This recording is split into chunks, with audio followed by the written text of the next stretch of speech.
Ya, assalamualaikum warahmatullahi wabarakatuh. Ketemu lagi di warung Kang Fadil. Ya, kali ini kita akan ngobrolin tentang key metric.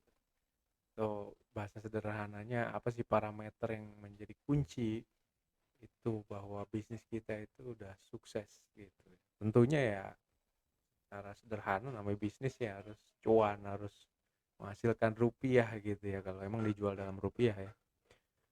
Tapi permasalahannya kan nggak sesederhana itu ya. Kalau teman-teman bisnis tradisional yang seperti jualan kuliner ya, bakso, jualan bakmi, jualan nasi goreng, ya jelas hari pertama tuh udah bisa menghasilkan keuntungan ya. Kita jual barang, saat itu langsung dikonsum, saat itu customer langsung bayar, saat itu kita dapat profit margin gitu ya. Tapi bisnis startup ini ada keunikan. Ya, namanya bentuknya digital, kadang-kadang kita perlu proses yang lama dulu untuk akuisisi pengguna, kemudian membuat pengguna ini terus curious, semakin mengajak teman-teman yang lain untuk menggunakan juga supaya viral. Kemudian baru mikir gimana dari user yang banyak ini kita bisa menghasilkan keuntungan gitu ya.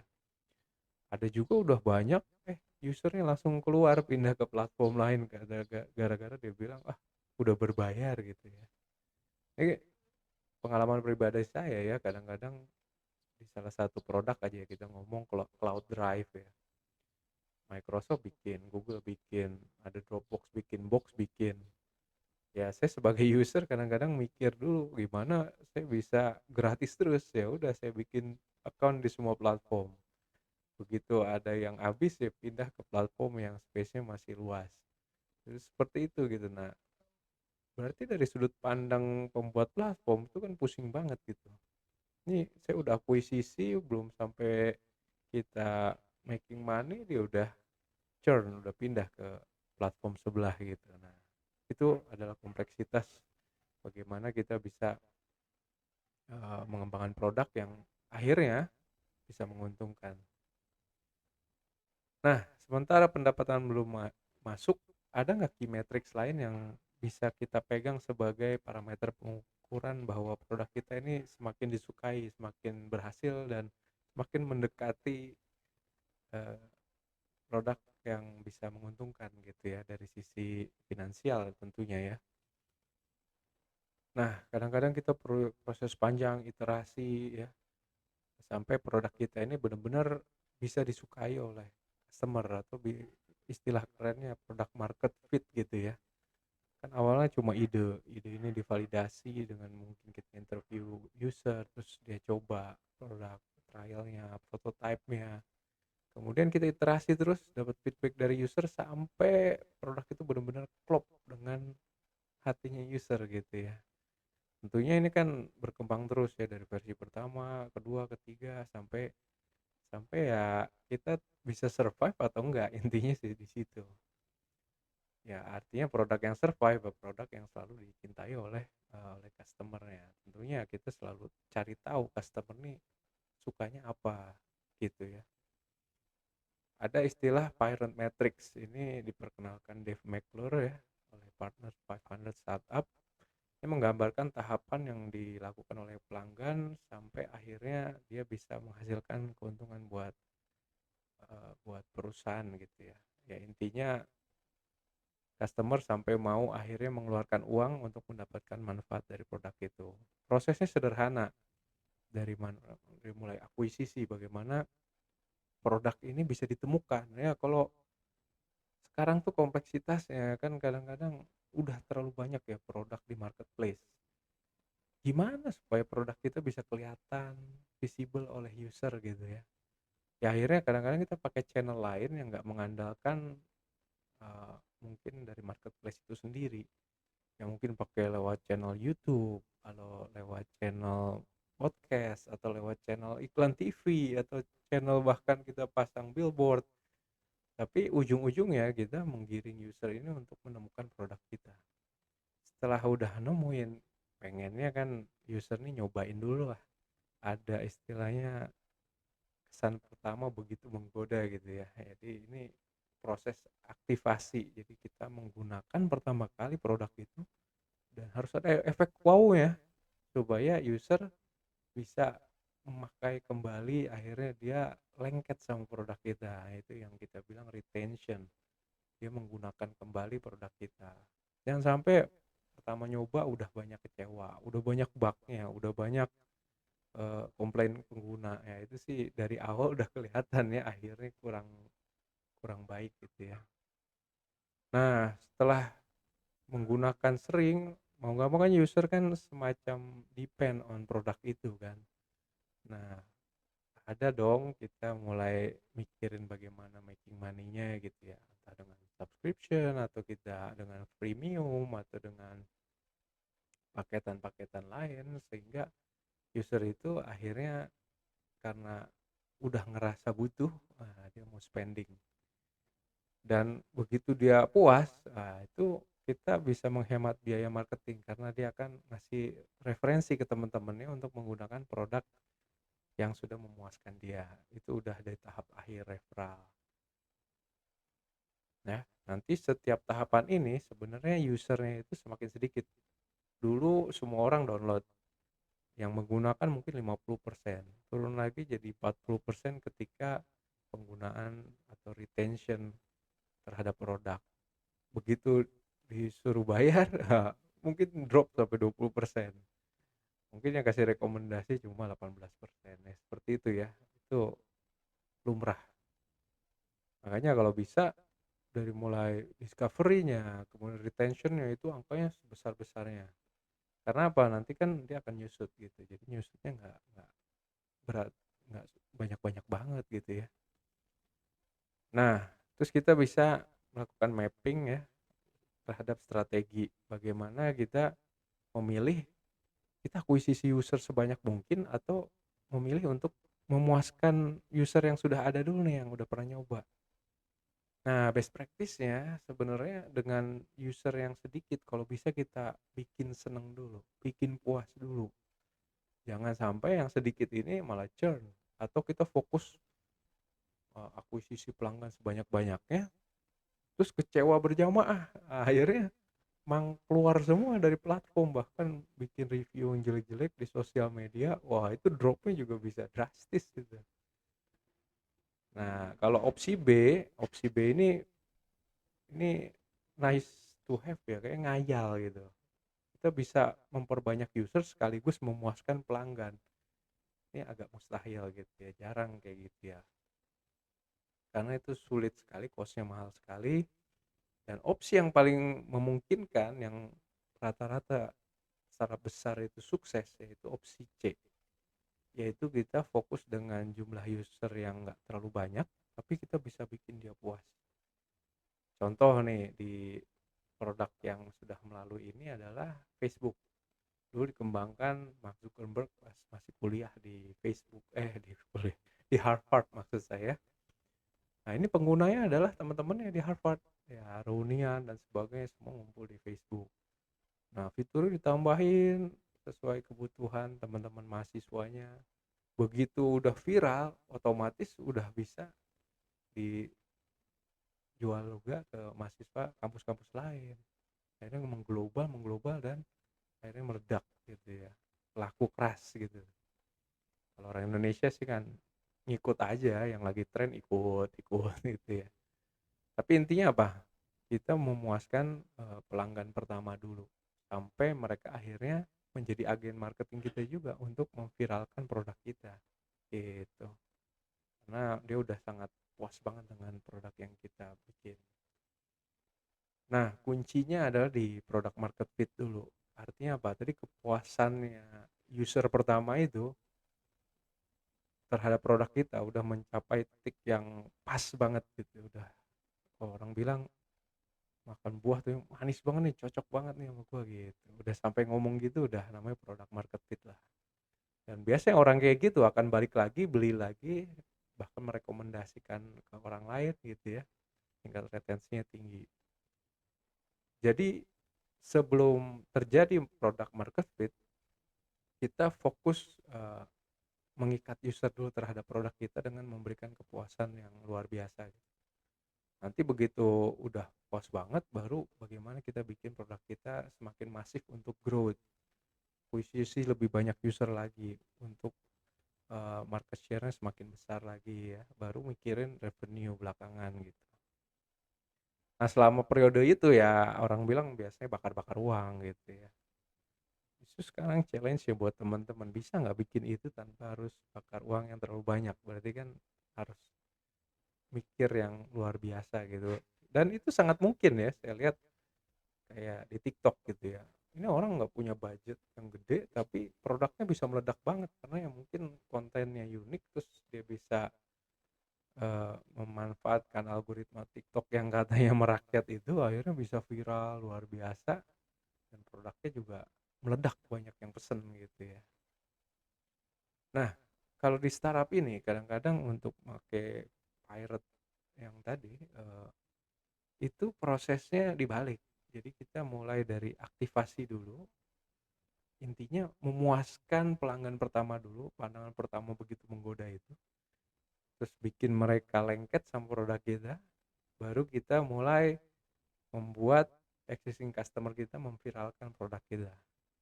Setelah itu, setelah viral pastinya lebih banyak pengguna baru ya dari pengguna lama gitu diajak untuk join gitu ya. Baru kita mikirin bagaimana cetak untung.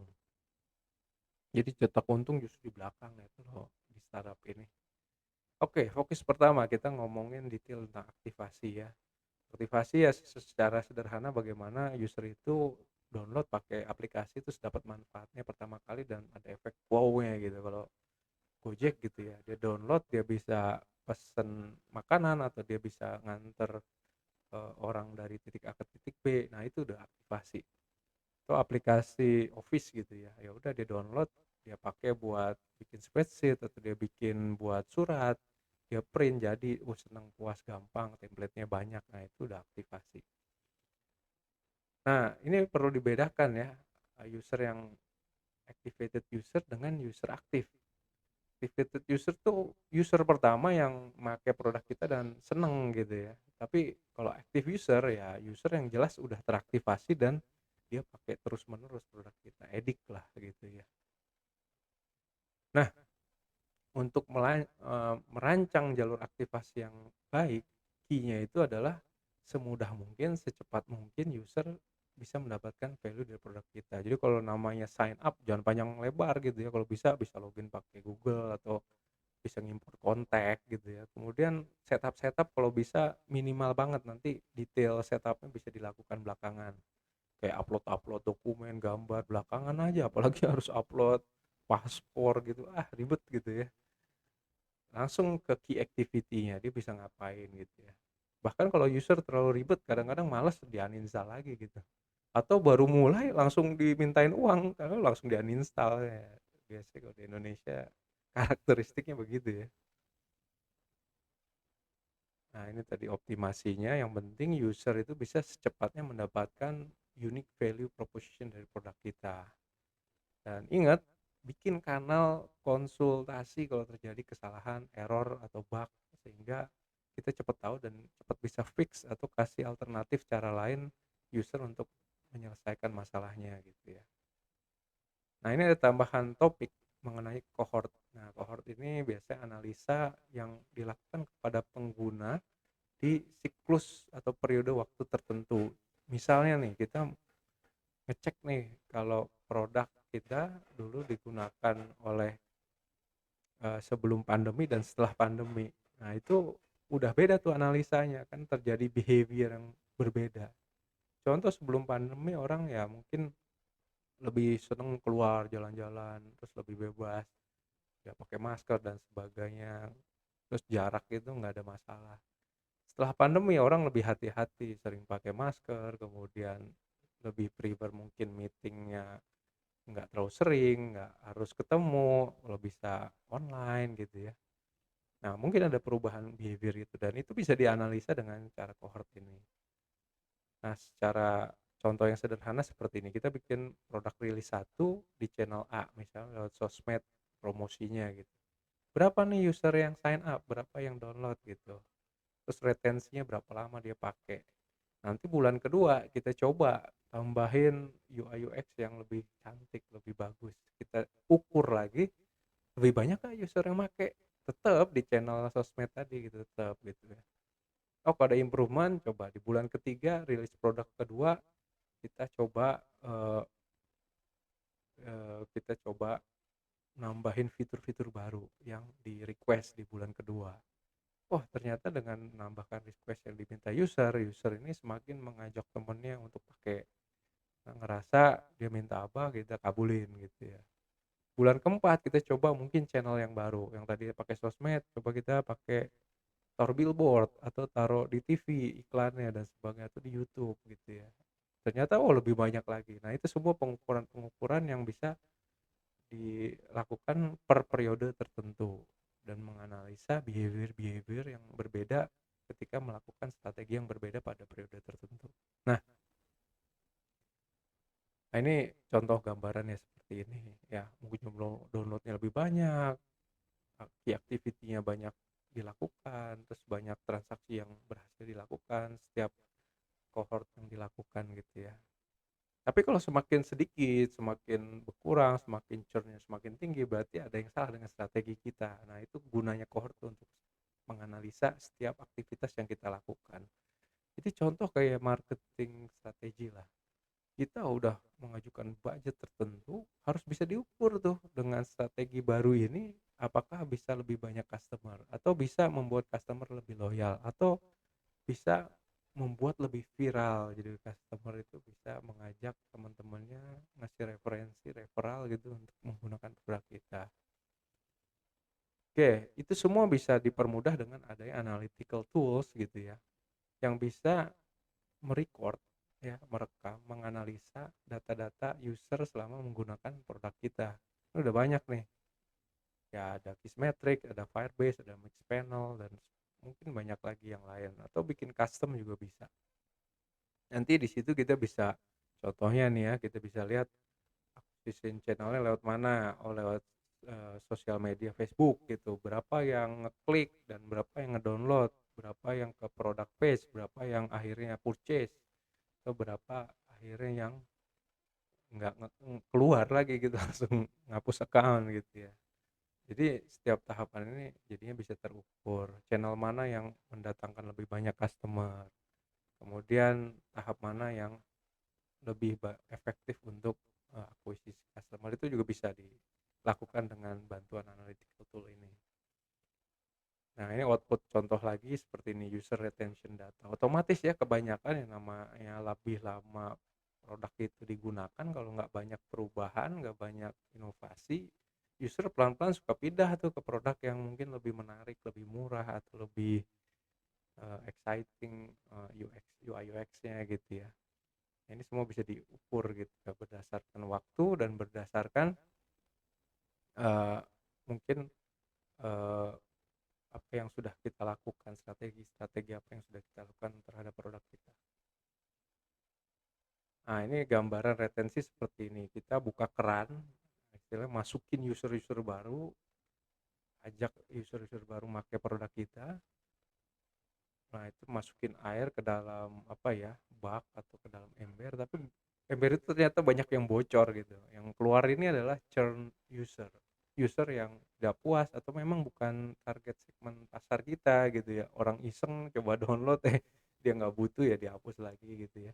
Tapi ada yang stay, air yang di dalam itu stay, itu active user. Jadi strateginya gimana kita bikin lubangnya sedikit-sedikit. Ya, berarti kan makin tersegmen ya, kita punya strategi marketing, jangan sampai kita ngejualin ke orang yang bukan segmen market kita gitu ya. Iklan di tempat orang lansia padahal produk kita buat anak muda, itu udah buang-buang uang gitu ya.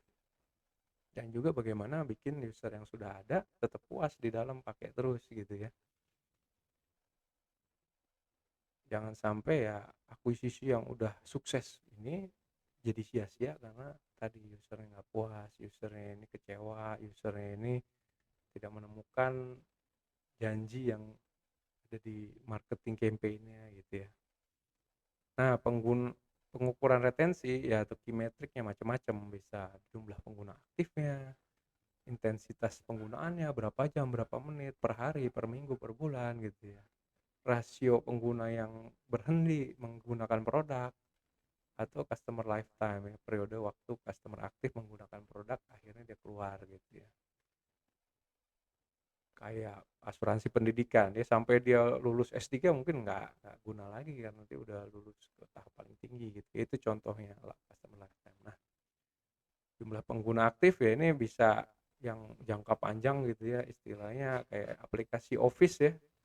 Penggunaannya mungkin bisa diukur per minggu gitu ya atau per bulan. Kayak orang Office ya bisa daily ya, tiap hari dia kerja dipakai atau enggak. Atau aplikasi yang itu buat konsultasi kesehatan, ya bisa itu diukurnya per bulan atau per tahun karena nggak setiap orang sakit terus-terusan ya gitu ya. Atau yang daily biasanya sosial media, messenger, yang sifatnya komunikasi sosial itu biasanya intensif banget dipakai atau game itu juga tinggi ya penggunaannya, bisa daily bahkan hourly gitu ya. Nah ini contohnya Facebook tuh biasanya diukur harian, Dropbox mungkin per bulan, Gojek bisa bisa per bulan juga gitu ya. Nah ini juga bentuk analisa cohort pada retensi gitu ya. Nah ini nanti kalau kita gambarkan grafiknya ya, dari mulai bulan pertama sampai bulan ke-end dalam mengakuisisi user. Nih user ini aktif usernya semakin banyak atau semakin sedikit gitu ya. Berarti kalau dia menurun tajam di awal garisnya tuh seperti garis yang Januari itu. Nah, ini berarti ada strategi kita yang mungkin salah gitu ya. Sehingga kok orang berbondong-bondong meninggalkan produk kita. Tapi kalau ternyata aktif usernya cenderung meningkat atau stabil, nah itu berarti strategi kita udah cukup baik gitu ya. Nah ini seperti ini pertanyaannya, fitur apa yang perlu kita tambahin? Oh, churn rate-nya tinggi, apa yang bisa menghalangi user untuk tidak keluar atau pindah ke produk lain gitu ya. Oke, sekarang kita ngomongin referral, bagaimana bikin customer kita jadi agen marketing kita ya, ngereferensiin produk kita ke orang lain gitu ya. Intinya pengguna yang existing mengajak pengguna-pengguna baru untuk menggunakan produk kita gitu. Nah, ini ada koefisien viral. Jadi rata-rata jumlah pengguna baru yang dihasilkan oleh pengguna sebelumnya. Misalnya satu orang ngajak 3 orang, nanti masing-masing 3 orang ngajak lagi 3 orang. Nah, ini semakin tinggi koefisien viralnya, semakin tinggi pertumbuhannya, bahkan bisa eksponensial gitu ya. Tapi bisa juga dia jadi sebaliknya. Jadi orang-orang yang karena kecewa dia malah mengurangi orang yang tadinya niat mau nyoba nggak jadi gitu karena dia bikin review-review negatif gitu. Ini koefisien viralnya bisa bisa negatif bahkan ya gitu ya. Nah ini kalau di plot jadi di chart seperti ini ya, semakin dia garisnya diagonal itu semakin baik koefisien viralnya dan semakin banyak pengguna yang bisa kita dapatkan dari existing customer kita gitu ya. Ini contohnya bagaimana bikin viral, bikin produk yang istilahnya kasih invitation yang terbatas. Jadi customer ngerasa, VIP gue punya, gue dapat akses pertama dulu apa ya kalau nggak salah Google Hangout ya. Hanya user tertentu yang dapat invitation awal tuh kayak kebanggaan, gue udah punya Google Hangout nih. Gue bisa masukin circle orang-orang yang gue pilih doang gitu ya. Ternyata itu jadi viral gitu, orang-orang langsung ngajak-ngajak temen-temennya dia pilihin gitu ya. Dan ini juga strategi Google untuk membatasi user agar nggak terlalu membludak, karena kalau membludak kan istilahnya bagaimana dari sisi teknis kita bisa scaling sistem kita supaya nggak down begitu diakses terlalu banyak orang gitu ya. Nah, WhatsApp ini keren, dia bisa mendapatkan usernya dari kontak ya atau dari Facebook gitu ya karena diakuisisi sama Facebook gitu. Jadi existing user di sosial media platform mereka yang lain bisa diundang ke sosial media atau messenger dia yang baru gitu ya. Nah ini Dropbox gitu, dia berdasarkan ya konten yang di-share oleh existing user ke user-user baru. Oh ternyata bisa ya nge-share file yang ukuran yang gede, nggak ada limitnya, bisa 2 giga gitu ya. Ya udah gue pakai itu aja deh gitu. Itu bisa juga. Ini natural, jadi terjadinya ini natural karena orang ngelihat, "Oh ternyata bisa begitu ya," gitu.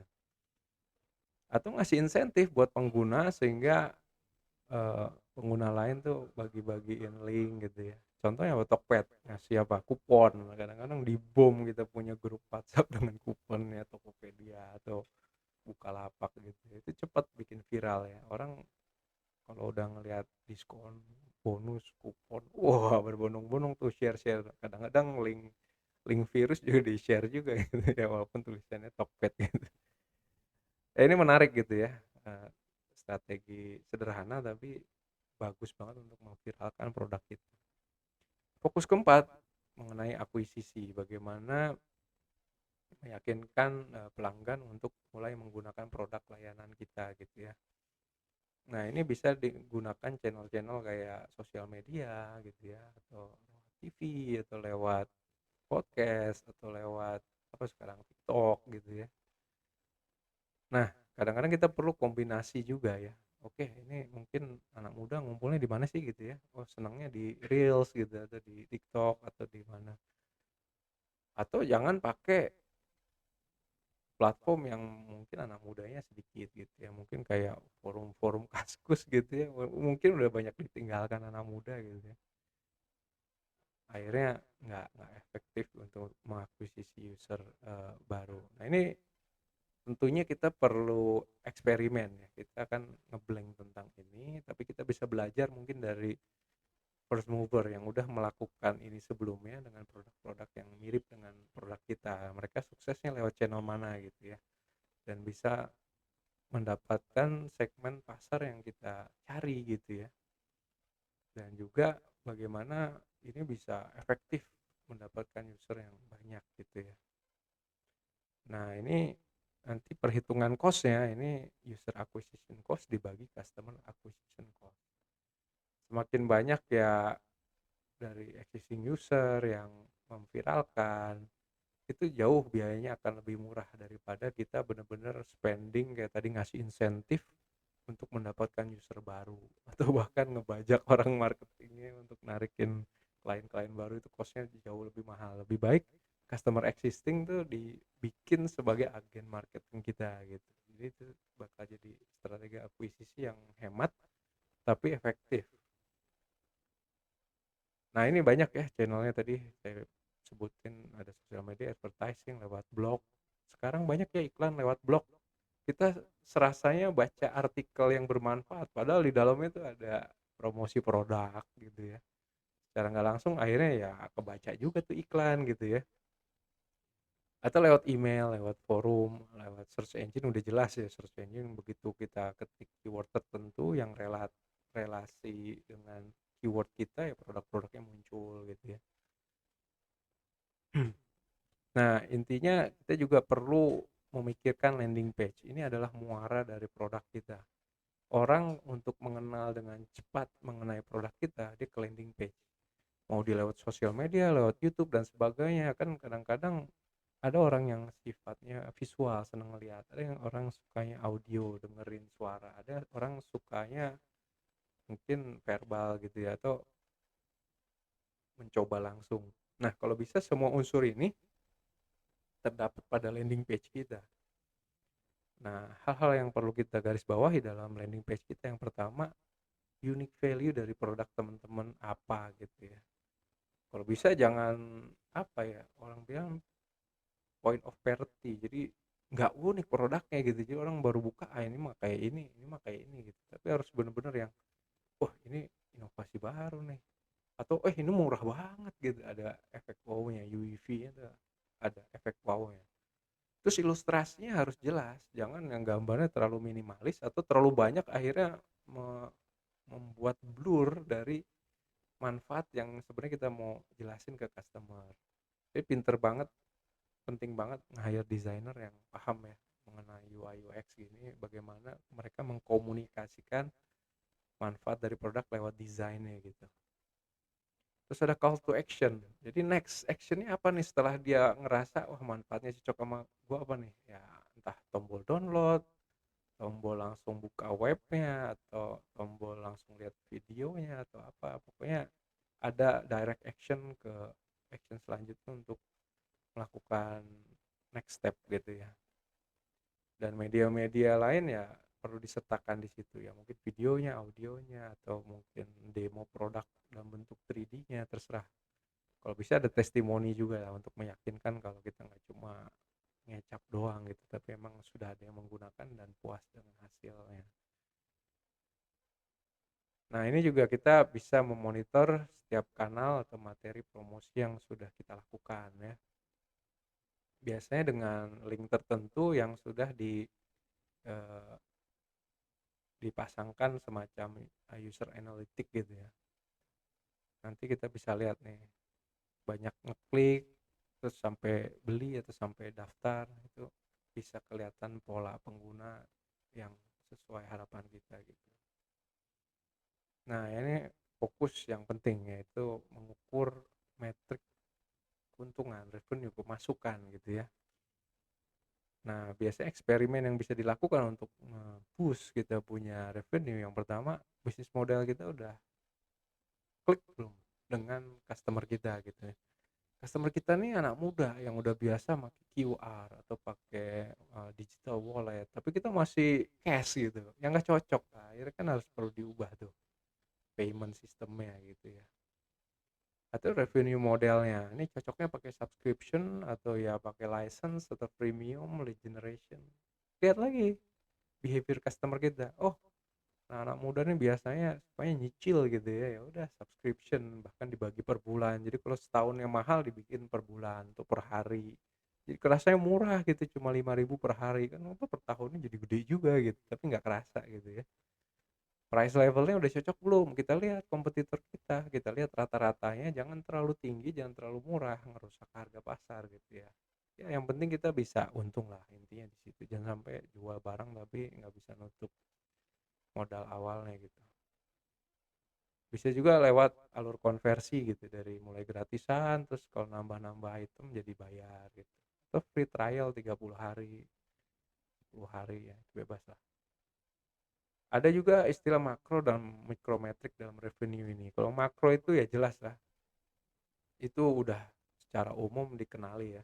Dari mulai total pemasukan, perkembangan revenue, sales kita, profit margin kita gitu ya. Itu biasa kita ukur oleh orang sales, orang marketing gitu terhadap produk yang sudah berhasil dijual. Tapi ada juga micrometric gitu. Contohnya paid conversion. Jadi konversi dari user yang tadinya gratisan udah mulai bayar berapa persen tuh.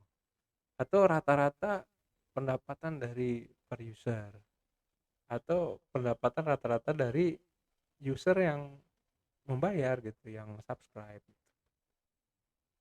Nah, sekarang pemetaan aktivitas pengguna ke metrik. Nah, ini kan tadi udah dijelaskan ya, bagaimana kita melakukan step by step sampai akhirnya produk kita ini bisa menghasilkan gitu ya. Nah, sekarang kita perlu metain semua tahapan ini ke dalam customer journey. Customer journey itu adalah tahapan yang dilakukan pengguna dalam memakai produk kita. Dari mulai bagaimana dia sign up, bagaimana dia register, bagaimana dia membayar, bagaimana dia menggunakan produk kita. Itu tahapan-tahapan sampai mungkin bagaimana dia bisa loyal gitu menggunakan produk kita terus. Ini di mapping ke tahapan-tahapan tadi. Pas proses akuisisi, mudah nggak sign up-nya? Pas proses aktivasi, mudah nggak penggunaannya, user friendly nggak? Terus nggak pakai pusing pakainya, langsung bisa mendapatkan manfaatnya dengan cepat. Atau retention, karena kemudahannya, fitur-fiturnya, user ini betah nggak akhirnya make lagi gitu kan. Terus bagaimana dia ngasih referensi nggak ke teman-temannya, yang terakhir mau nggak dia kalau bayar gitu kan. Nah itu ya, ini contoh implementasinya kayak gini. Akuisisinya dari mulai defisit, sign up, lengkapi profil. Aktivasinya transaksi pertama langsung bisa lihat laporan. Retensi ya dia pakai terus untuk menginput semua transaksi dalam 1 bulan. Referensi setelah dia puas akhirnya dia kasih rekomendasi review rating yang tinggi, akhirnya user lain jadi tertarik. Revenue, oh ternyata dia mau upgrade ke premium atau ke standar gitu ya. Ya itu mungkin teman-teman bagaimana key metric ini jadi sesuatu yang penting untuk mengukur kesuksesan produk teman-teman, baik yang sudah menghasilkan uang atau yang masih proses mengakuisisi user atau membuat user ini loyal atau nantinya memviralkan produk teman-teman. Semoga yang disampaikan bisa bermanfaat. Saya tunggu produk teman-teman yang bakal viral selanjutnya. Assalamualaikum warahmatullahi wabarakatuh.